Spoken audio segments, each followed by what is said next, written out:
નમસ્કાર, આપની સાથે હું છાયા। ફરી એકવાર ગુજરાતમાં એવી ઘટના સામે આવી છે કે જેમાં ભ્રષ્ટાચારીઓએ કરેલા પાપ છે એ આમ જનતાએ ભોગવવા પડી રહ્યા છે।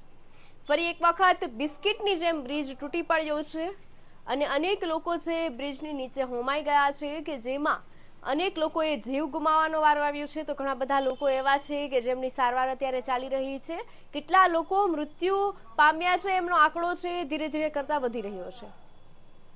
ખબર નહીં ભ્રષ્ટાચારીઓ ક્યારે સમજશે। પછી એ મોરબી દુર્ઘટનામાં ઝૂલતો પુલ તૂટવાની વાત હોય, પછી રાજકોટમાં ટીઆરપી અગ્નિકાંડમાં જે રીતે અનેક બાળકો અગ્નિમાં હોમાઈ ગયા, ફાયર સેફટી નથી એના કારણે એ વાત હોય, પછી પ્લેન ક્રેશ થવાની વાત હોય કે પછી ગંભીરા બ્રિજ જે રીતે તૂટી પડ્યો એ ભ્રષ્ટાચારીઓનું પાપ બતાવે છે, ભ્રષ્ટાચારીઓનું મોટું પેટ બતાવે છે, ભ્રષ્ટાચારીઓના એક ખિસ્સા બતાવે છે કે જે ખિસ્સાનો ક્યારેય અંત જ નથી આવતો, જે ખિસ્સાઓ ક્યારેય ભરાતા જ નથી।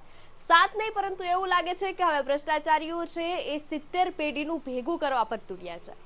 આપણે જે સરકારને મત આપીએ છીએ, જે સરકારને આપણે ટેક્સ આપીએ છીએ, એ જ સરકાર બદલામાં આપણને સારા રોડ નથી આપી શકતી, એના કારણે આપણને એ અણચાચતું મોત આપે છે। એ પરિવારજનો પર શું વીતતી હશે કે જેઓના ઘરેથી લોકો નીકળ્યા હોય અને એમને ખબર ન હોય કે અમે અચાનકથી ગંભીરા બ્રિજ પર નીકળશી અને અમારું મૃત્યુ થઈ જશે। ખબર નહીં સરકાર ક્યારે સમજશે। જ્યારે જ્યારે આવી ઘટનાઓ સામે આવતી હોય છે ત્યારે જે કોઈ સરકાર શાસન કરતી હોય, એટલે કે બીજેપી અત્યારે શાસન કરી રહ્યું છે તો સામે આમ આદમી પાર્ટી અને કોંગ્રેસની જે પાર્ટી છે એ પાર્ટી અનેક લોકોની સંવેદનાને સમજવાનો પ્રયાસ કરી રહી છે, એમની લાગણી છે પોતાના શબ્દોથી વ્યક્ત કરી રહ્યા છે। ખબર નહીં જે પાર્ટી શાસનમાં હોય છે એમની લોકોનું દુઃખ કેમ નથી સમજાતું। અનેક સવાલો છે, અનેક દુર્ઘટનાઓ છે જેના પર અનેક લોકો નિવેદન આપી રહ્યા છે। તેવી જ રીતે આમ આદમી પાર્ટીના ઈશુદાન ગઢવી છે કે જેઓ નિવેદન આપી રહ્યા છે, જાણીએ શું કહી રહ્યા છે। આજે ગુજરાતમાં ફરી એકવાર મોટી દુર્ઘટના ઘટી છે। આ દુર્ઘટના માનવ સર્જિત દુર્ઘટના છે। સૌરાષ્ટ્રી મધ્ય ગુજરાતના જોડતો બ્રિજ જે પાદરાના મુંજપરા પાસે ગંભીરા બ્રિજ છે એ તૂટી પડ્યો અને 4 વાહનો, ટ્રકો અને પિકઅપ વાન સહિત 4 વાહનો નદીમાં ખાબકી પડ્યા। અત્યારે જે સમાચાર મળી રહ્યા છે એમાં 2 ના મોત થયા છે, 3 લોકોના રેસ્ક્યુ કરાયા છે। જેના મૃતકો છે એમને ભગવાન એમની આત્માને ભગવાન શાંતિ અર્પે અને ઘાયલોને તુરંત સ્વસ્થ થાય એવી મારી ભગવાનને પ્રાર્થના છે। પણ એક આમ આદમી પાર્ટીના એક સૈનિક તરીકે મારી એક સવાલ છે સરકારને, ભાજપના નેતાઓને। ટેક્સ જનતા ભરે, ટેક્સ જનતા એટલા માટે ભરે કે તમને એને વ્યવસ્થા આપો સુદૃઢ, અને વ્યવસ્થા આપવાને બહાને તમને નાણાં આપે અને એ નાણાં ભ્રષ્ટાચાર કરીને તમે ખાઈ જાઓ અને પાછા મરે પણ જનતા। જનતા ક્યાં સુધી આ ભાજપના ભ્રષ્ટાચારનો ભોગ બનતી રહેશે? આજે કોઈને ત્યાં બ્રિજ ઉપરથી નીકળવું કે બ્રિજ નીચેથી નીકળવું એ અસલામતી ફીલ થાય છે ભાજપના રાજમાં।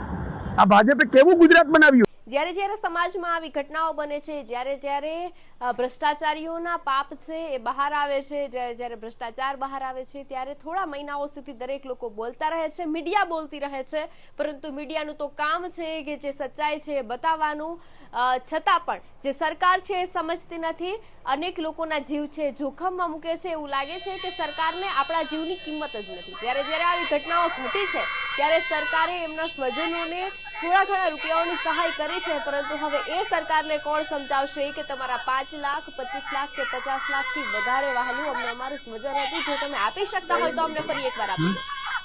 પરંતુ આ તો જેમણે ગુમાવ્યા હોય ને એમને ખબર પડે છે કે પોતાના સ્વજનો ગુમાવવાની વેદના કેવી હોય। અનેક દુર્ઘટનાઓ પોતાના સંતાન ગુમાવ્યા હોય એવા કિસ્સાઓ છે તો ઘણી બધી વખત સંતાનોએ પોતાના માતા પિતા વગર વાકે ગુમાવવા પડ્યા હોય એવા ઘટનાઓ પણ સામે આવતી હોય છે। આવી અનેક ઘટનાઓ ભેગી કરીએ તો ખબર નહીં કોણ જાણે ગુજરાતમાં કેટલા લોકોના જીવ છે એ હોમાઈ ગયા હશે, કેટલા લોકોના જીવ છે એ ગયા હશે, એ પણ વગર કારણે અને વગર વાકે।